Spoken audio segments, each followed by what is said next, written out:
Ahli warisnya itu kalau tidak salah jumlahnya 62 kakak, ya kan. Kemudian mereka itu 127 persil. Luas tanahnya 36 hektar, ya kan. Tapi saya lihat di sana itu tanah ini milik TNI AL. Mereka sini ketemu sama saya sampai nangis mereka itu.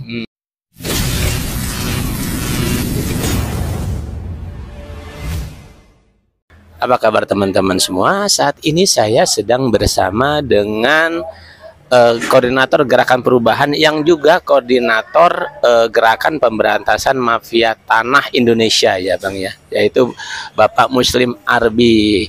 Nah teman-teman semua, terkait dengan masalah mafia tanah, seperti pada podcast kita yang lalu, ada beberapa podcast bahkan beliau ini sedang menangani beberapa kasus mafia tanah ya Pak ya. Salah satunya yang di Surabaya nih, yang mau kita bahas. Ya, di mana lahannya itu mencapai 32 hektar ya. 36 hektar itu sedang dikuasai sudah angkatan laut. Nah, ini sebetulnya Bang Muslim ini juga ahli waris itu sudah berusaha berbagai macam cara ya. Tapi ternyata sampai sekarang belum juga berhasil. Bahkan ada perkembangan baru yang perlu juga nih publik tahu nih. Karena memang ini membuktikan bahwa meskipun Menteri ATR BPN di era Pak Jokowi maupun di era Pak Prabowo sekarang menyatakan bahwa mereka perang terhadap mafia tanah, ternyata kasus-kasus seperti ini nggak tersentuh ya Pak ya. Nah, maka kita akan bicara dengan Pak Muslim. Bang Muslim bisa jelaskan Pak kasusnya Pak? Ya, baik. Bismillahirrahmanirrahim. Assalamualaikum warahmatullahi wabarakatuh. Selamat sore.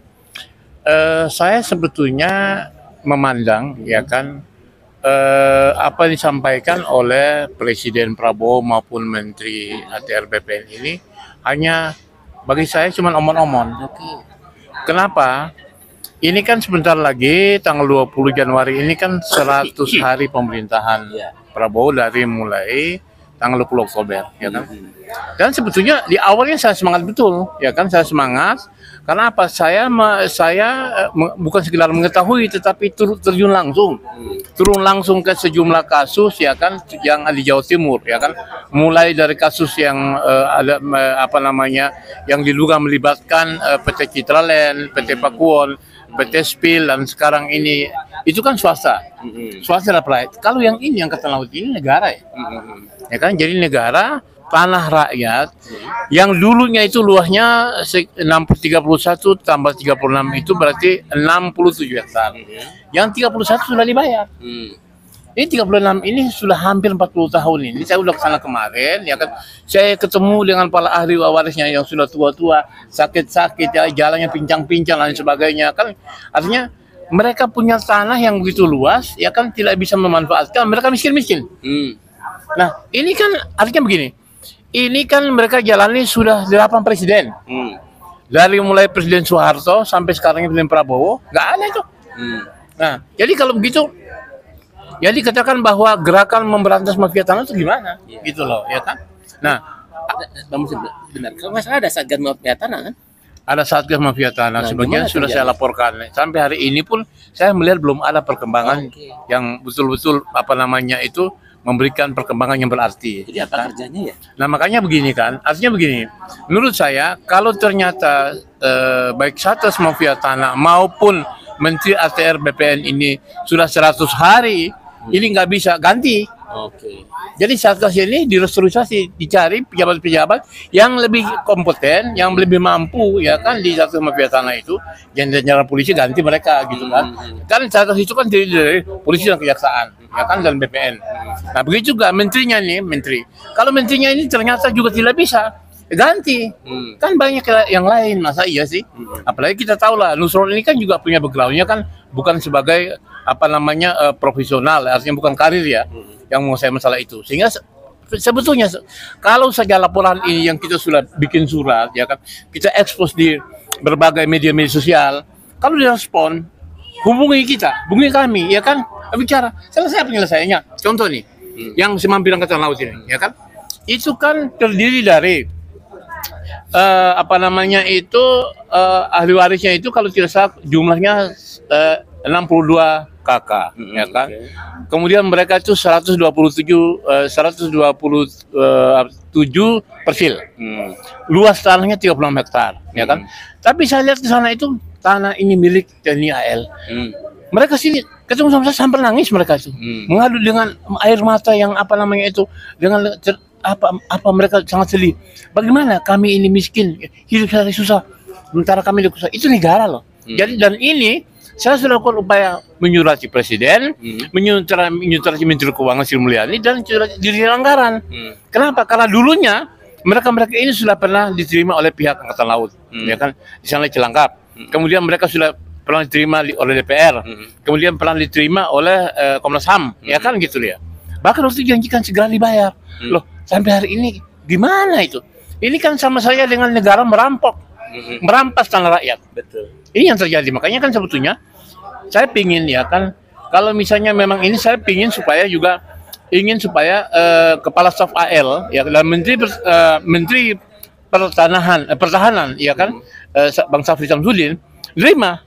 Karena ini mereka ini kan dulu kan Rutso itu sudah oke, tinggal mau dibayar. Kok terkacung-kacung hampir 40 tahun? Itu masalahnya kan. Nah, perkembangan terbarunya apa? Nah, jadi perkembangan terbarunya adalah bahwa ini sebetulnya kan selama ini kan saya juga baru kemarin ke lokasi. Langsung ketemu dengan mereka, ada telatannya. Nah, perkembangan terbarunya itu adalah surat itu kan sudah kami kirim, ya kan. Nah, tinggal surat yang sudah kami kirim itu baik ke presiden, baik ke Menteri Keuangan, Dirjen Anggaran itu di follow up. Jadi dengan surat yang selama ini kan belum pernah lakukan itu kan, artinya bahwa selama ini mereka sudah datang ke pihak AL ya kan, Cilangkap ya kan, kemudian ke DPR, tapi sampai hari ini kan terkacung-kacung, nggak jelas. Nah sekarang ini kalau mau mulai lagi menyurati Presiden Prabowo, menyurati Sri Mulyani Menteri Keuangan, menyurati Dirjen Anggaran. Nah, itu perkembangan terbaru yang saya berharap surat itu direspon, dijawab. Kami dipanggil keterangan, kami bawa ini semua. Kalau memang ini datang ke lokasi. Itu yang paling penting, sehingga mereka hitung, oh iya betul, ini lokasinya. Nanti ahli waris akan bicara sini, inilah betul tanah kami. Ini data-datanya. Nah, itu masalahnya kan. Ya teman-teman, memang sangat memprihatinkan ya. Negara itu punya kewajiban untuk mensejahterakan rakyat ya Bang ya. Betul. Itu perintah konstitusi. Betul, ada di pembukaan Undang-Undang 45 ada. Dan seharusnya kasus seperti ini nih jangan dibiarkan sampai berlarut-larut. Ini telepon presiden loh, dari mulai Presiden Pak Harto, kemudian Presiden Habibie, kemudian Presiden Gus Dur, Presiden Megawati, Presiden SBY, Presiden Jokowi, sekarang Presiden Presiden Prabowo, 8 presiden. Karena tanggung jawabnya dari Prabowo. Itu sekarang itu tanggung jawab di presiden. Karena apa? TNI AL itu kan institusi negara gitu loh, ya kan? Masa TNI AL ngambil tanah rakyat, kemudian negara mau bayar, dikatung-katung, digantung, dianggap mereka tuh diperbaikan atau dibohongi, kan itu masalahnya. Bang, ini juga menarik nih kan, sekarang nih setelah era Pak Jokowi itu kan masyarakat tuh kayaknya gimana terhadap presiden, dan sekarang mereka berharap kepada Prabowo nih.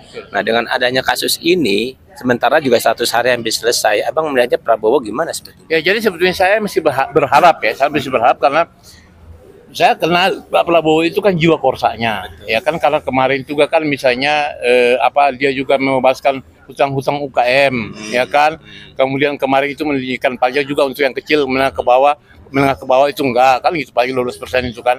Nah jadi upaya-upaya itu, dan itu saya kira itu menginspirasi, ya kan. Artinya itu ada kepedulian, ada perhatian, dan ini perintah konstitusi, ya kan.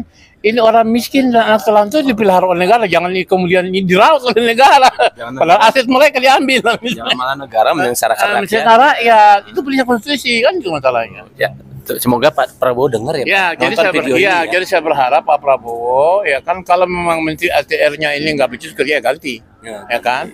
Lalu Satgas juga seperti itu. Belum ada itu hasil mafia tanah hasilnya seperti apa? Iya. Padahal kami surati, kami datangi, ya kan gitu ya.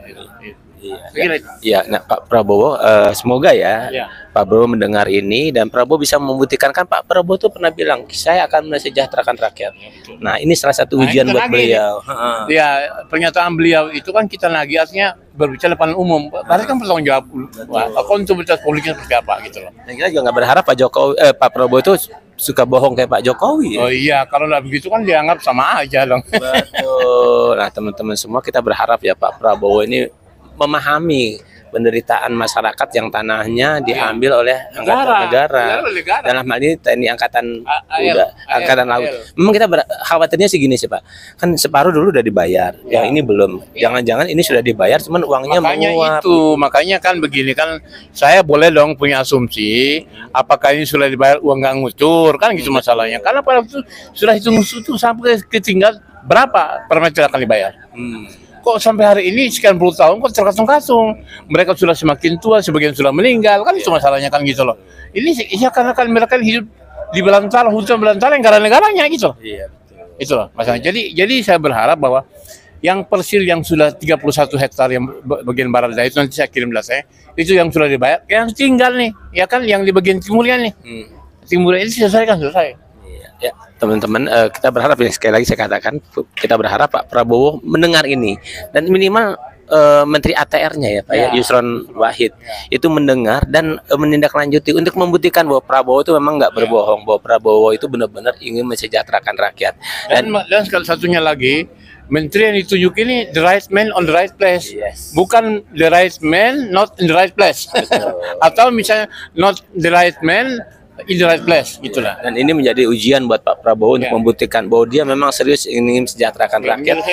Iya. Yang selama ini hutang, hutang ini kan hutang negara kepada rakyat. Ini hutang duit loh, bukan hutang janji, hutang duit. Karena apa, tanah diambil, dikuasai, sudah dibangun, tetapi rakyatnya itu terlantar. Iya. Semoga Pak Prabowo menonton video ini atau Pak Nusronnya yang menonton kemudian segera diselesaikan, karena bagaimanapun negara itu punya kewajiban mensejahterakan, artinya rakyat yang miskin itu harus diangkat derajatnya.